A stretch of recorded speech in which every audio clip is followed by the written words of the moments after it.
Thank you. The gentlewoman from New York, Ms. Vélazquez, is recognized for 5 minutes. Thank you, Madam Chair. Mr. Zuckerberg, Calibra has pledged it will not share account information or financial data with Facebook or any third party without customer consent. However, Facebook has had a history of problems safeguarding users' data. In July, Facebook was forced to pay a $5 billion fine to the FTC, by far the largest penalty ever imposed to a company for violating consumers' privacy rights as part of a settlement related to the 2018 Cambridge Analytica scandal. So let me start off by asking you a very simple question. Why should we believe what you and Calibra are saying about protecting customer privacy and financial data? Well, Congresswoman, I think that this is an important question for us on all of the news services that we build. We certainly have work to do to build trust. I think that the settlement and order that we entered into with the FTC will help us set a new standard for our industry in terms of the rigor for the privacy program that we're building. We're now basically building out a privacy program for people's data that is parallel to what the Sarbanes-Oxley requirements would be for a public company on people's financial data. In terms of audits internally, any manager who's overseeing a team that handles people's data has to certify quarterly that they're meeting their commitments, and that goes all the way up to me, and I'll have to certify that on. Thank you for your answer.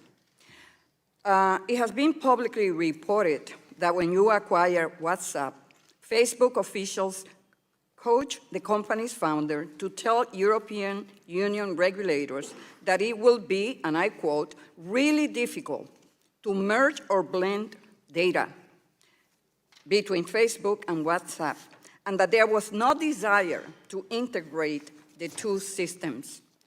Mr. Zuckerberg, 18 months later, the platforms were linked. The European Union fined Facebook for providing incorrect or misleading information. So let me ask you, do you understand why this record makes us concerned with Facebook entering the cryptocurrency space?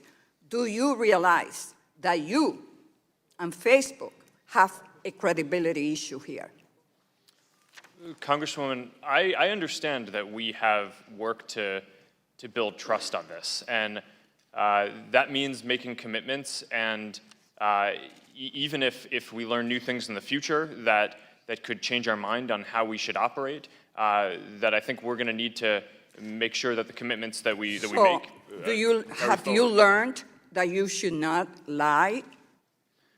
Congresswoman, I would disagree with the characterization You say you went to the European regulators and you said that it will not link, it will not, that it will be impossible, and yet 18 months later, it happened.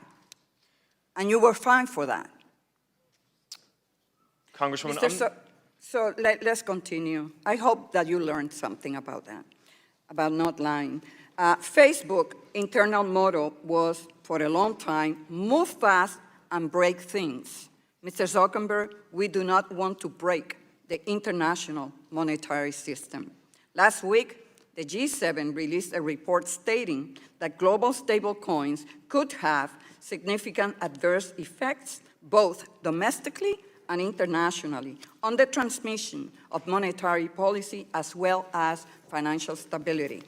Given the G7's concerns and the concerns voiced by us here today, would you commit to a moratorium on launching Libra until Congress can develop, not the regulators? You said before that you will not move until all the regulators sign into and support for you to move forward. Here, Congress, the People's House, needs to have the opportunity to work on a legal framework so that we provide the guidance to the regulators. Would you commit to that, yes or no? Congresswoman, my understanding is that Congress exercises significant oversight over the regulators through these committees. So that would seem to me like the appropriate way for that to happen. So that is a no. Thank you. The gentleman from